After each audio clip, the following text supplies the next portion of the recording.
নমস্কার বন্ধুরা, গোয়া সিরিজের আরও একটা নতুন ভিডিও নিয়ে আজ আবার আমি চলে এসেছি। এখন আমরা চলেছি এমন একটা জায়গায় যেটা যেমন আকর্ষণীয় তেমনই এর ঐতিহাসিক এবং সামাজিক গুরুত্ব কিন্তু অপরিসীম। আপনারা নিশ্চয়ই টাইটেল দেখে বুঝেই গেছেন, তাও আমি বলেই দিই যে আমরা এখন যাচ্ছি স্যালুলেম ড্যামে।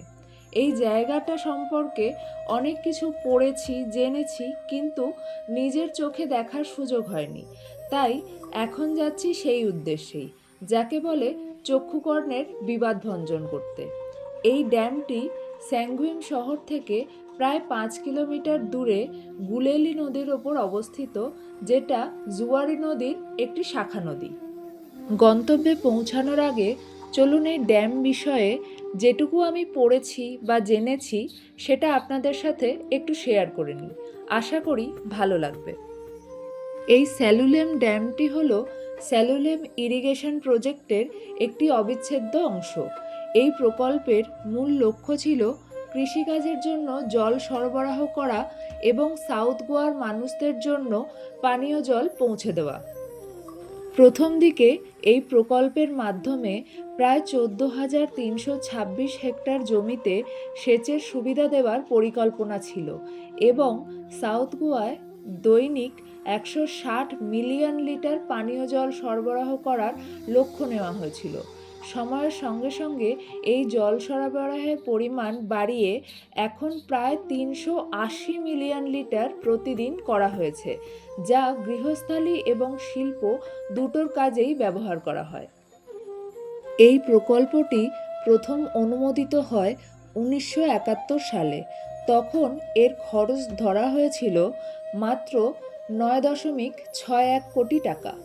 কিন্তু সময়ের সঙ্গে সঙ্গে খরচ বেড়ে 2007 সালে প্রায় 170 কোটি টাকা পর্যন্ত পৌঁছে যায়।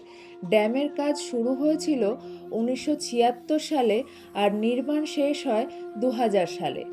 এখনও সেচ সংক্রান্ত কিছু কাজ চূড়ান্ত পর্যায়ে রয়েছে। এই ড্যামের আরেকটা গুরুত্বপূর্ণ বিষয় হলো ভূমিকম্প সংক্রান্ত নিরাপত্তা। একবার এখানে হালকা ভূমিকম্প হয়েছিল, যদিও ড্যামের কোনো ক্ষতি হয়নি। তারপর থেকেই এই এলাকায় ভূমিকম্প পর্যবেক্ষণের জন্য সিসমোগ্রাফ বসানোর পরিকল্পনা নেওয়া হয়েছে। তাহলে নিশ্চয়ই বুঝতেই পারছেন, স্যালুলেম ড্যাম শুধু একটা ইঞ্জিনিয়ারিংয়ের অসাধারণ উদাহরণ নয়, বরং এটা গোয়ার উন্নয়ন, ইতিহাস আর মানুষের জীবনের সঙ্গে গভীরভাবে জড়িয়ে থাকা এক গুরুত্বপূর্ণ স্থাপনা। কথা বলতে বলতে বেশ খানিকটা পথ তো চলেই এলাম, কিন্তু আরও কতটা যেতে হবে বুঝতে পারছি না, কারণ আগেই বলেছি এখানে নেটওয়ার্ক কানেকশন নেই। এদিকে যত সময় যাচ্ছে ততই এক্সাইটেড হয়ে পড়ছি আমি যে কতক্ষণে জায়গাটায় পৌঁছাবো। তবে আরও একটা বিষয় না বললেই নয়, যে এখনও পর্যন্ত আমরা গোয়ার যেসব জায়গা ঘুরলাম, রাস্তা কিন্তু খুবই সুন্দর পেয়েছি। সুন্দর বলতে রোড কন্ডিশন যেমন ভালো, ঠিক তেমনই পরিষ্কার পরিচ্ছন্ন। তবে রাস্তায় যেতে যেতে কিন্তু আমাদের বেশ অনেকবার দাঁড়াতে হয়েছে স্থানীয় লোকেদের থেকে ডিরেকশন নেওয়ার জন্য।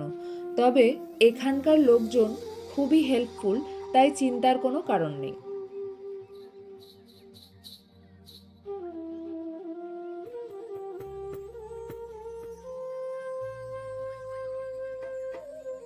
ফাইনালি আমরা এসে পৌঁছেছি স্যালুলেম ড্যামে। এখানে আপনাদের সাথে এন্ট্রি ফি এবং টাইমিংটা শেয়ার করে নিলাম। আপনারা ভিডিও পজ করে স্ক্রিনশটটা নিয়ে নিতে পারেন। সামনে সবুজ রঙের যে ছোট্ট ঘরটা দেখতে পাচ্ছেন, ওটাই হলো টিকিট কাউন্টার। এখান থেকে টিকিট সংগ্রহ করে আপনাদের এন্ট্রি করাতে হবে এই জায়গায়। মেন গেটে ফটোগ্রাফি বা ভিডিওগ্রাফি অ্যালাউড নয়। এন্ট্রির সময় আপনাদের যে কোনো একটা সফট কপি দেখাতে হবে এবং একটা নাম্বার আপনাকে দেওয়া হবে, যেটা আপনাকে বেরোনোর সময় জানাতে হবে। সাবরি ওয়াটারফল থেকে এখানে পৌঁছাতে আমাদের কিন্তু লেগে গেছে প্রায় 1 ঘন্টা। গেট দিয়ে এন্টার করলেই আপনারা দেখতে পাবেন খুব সুন্দর করে সাজানো একটা বোটানিক্যাল গার্ডেন। এই রাস্তাটাই কিন্তু সোজা গিয়ে বাঁধে উঠছে। যতই এগোচ্ছি মনটা ভরে যাচ্ছে, চারিদিকে কত রকমের নাম না জানা গাছ, কত রকমের ফুল চারদিকে ফুটে রয়েছে। যারা ফটোগ্রাফি ভালোবাসেন তাদের জন্য কিন্তু এটা একদম একটা পারফেক্ট জায়গা, কারণ যেদিকেই তাকাবেন সেখান থেকেই পাবেন একটা প্যানোরামিক আর সিনিক ভিউ। যদিও কোথাও কোথাও দেখছি কনস্ট্রাকশনের কাজ চলছে, হয়তো ভবিষ্যতে এই বোটানিক্যাল গার্ডেনটা আরও সুন্দরভাবে সেজে উঠবে। চলুন তাহলে এই স্নিগ্ধতাকে সঙ্গে করে এগিয়ে চলি সামনের দিকে।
এতক্ষণে ড্যামটা নিজের চোখে দেখতে পেলাম।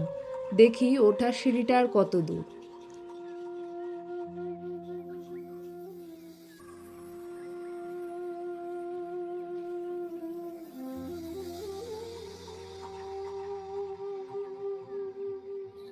আমরা পৌঁছে গেছি গেটে, আর এই সিঁড়ি দিয়েই ওপরে উঠে যেতে হবে। যদিও এত সিঁড়ি দেখলেই আমার আতঙ্ক হয়, তাও আমি উঠব, তার কারণ এখন আমি ভীষণ এক্সাইটেড। এখানে আরও একটা কথা বলে রাখি, এই ড্যামটি তৈরি হয়েছে মাটি ও পাথরের সংমিশ্রণে। এর উচ্চতা প্রায় 42.7 মিটার আর জলাধারটার বিস্তার প্রায় 24 বর্গ কিলোমিটার। ভাবতে পারেন কি বিশাল এই ড্যামটা। ফাইনালি উঠতে পেরেছি ড্যামের ওপর, আর এখান থেকেই আপনারা দেখে নিন স্যালুলেম ড্যামের 360 ডিগ্রি প্যানোরামিক ভিউ। ড্যামের চারপাশের এই ঘন সবুজ প্রাকৃতিক দৃশ্য, এখানকার পরিবেশ এতটাই শান্ত যে নিজের অজান্তেই আপনি একটা রিল্যাক্সিং এবং রিফ্রেশিং ভাইব পাবেন। আর এটাই হলো এই ড্যামের সবচেয়ে ইউনিক আর আকর্ষণীয় জায়গা, যেটাকে বলে ডাকবিল স্পিলওয়ে।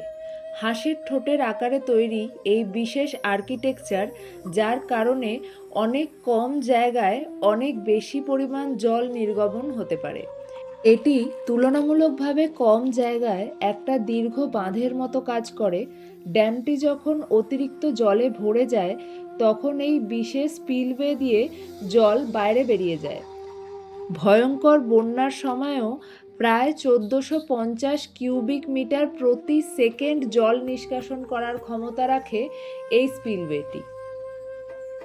এই জায়ান্ট ওয়ার্লপুলটা একবার দেখলে সত্যিই মনে হয় যেন জলের নিচে বসে আছে কোনো একটা ভয়ঙ্কর রাক্ষস, আর সে তার বিশাল হাঁ মুখে সম্পূর্ণ জলটা নিজের দিকে টেনে নিচ্ছে। বর্ষার সময় যখন জলের স্তর অনেকটা বেড়ে যায় তখনই এই স্পিলওয়ের সম্পূর্ণ রূপ দেখা যায়, আর সত্যি বলতে কি সেই দৃশ্যটা একেবারেই ব্রেথটেকিং। স্যালুলেম ড্যাম গোয়ার সবচেয়ে বড় জলধারণ ক্ষমতা সম্পন্ন ড্যাম। এর মোট জলধারণ ক্ষমতা শুনলে আপনারা অবাক হয়ে যাবেন, প্রায় 234 মিলিয়ন কিউবিক মিটার। ভাবতে পারেন? চারপাশের এই মনোরম সৌন্দর্য, এই অসাধারণ আর্কিটেকচার সব মিলিয়ে বলাই যায় এ যেন প্রকৃতি আর মানুষের পরিশ্রমের এক সুন্দর মেলবন্ধন। সন্ধেবেলা এই ড্যামটা কিন্তু খুব সুন্দর করে আলো দিয়ে সাজানো হয়। আবার বৃষ্টি স্টার্ট হচ্ছে, তাই আমরা আর অতক্ষণ দাঁড়ালাম না, চটপট বেরিয়ে পড়তে হবে, না হলে যেহেতু আমরা স্কুটিতে এসেছি রাস্তায় খুব প্রবলেম হবে। খানিকক্ষণ আগেই এখানে প্রচণ্ড বৃষ্টি হয়ে গেছে, এখনও দেখুন মেঘগুলো কিন্তু পাহাড়ের মাথাতেই জমা হয়ে আছে, মানে আরও বৃষ্টির সম্ভাবনা। তাই যেমন তাড়াতাড়ি হোটেলে ফেরার কথা ভাবছি, তেমনি কোনো কোনো জায়গা এই মেঘের কারণে এত সুন্দর দেখাচ্ছে যে না দাঁড়িয়েও পারছি না। যাই হোক, সব মিলিয়ে একটা দিন বেশ ভালোই কাটলো। আজকের ব্লগটা তাহলে এখানেই শেষ করছি। ফিরে আসবো নেক্সট উইকে আরও একটা নতুন ব্লগ নিয়ে।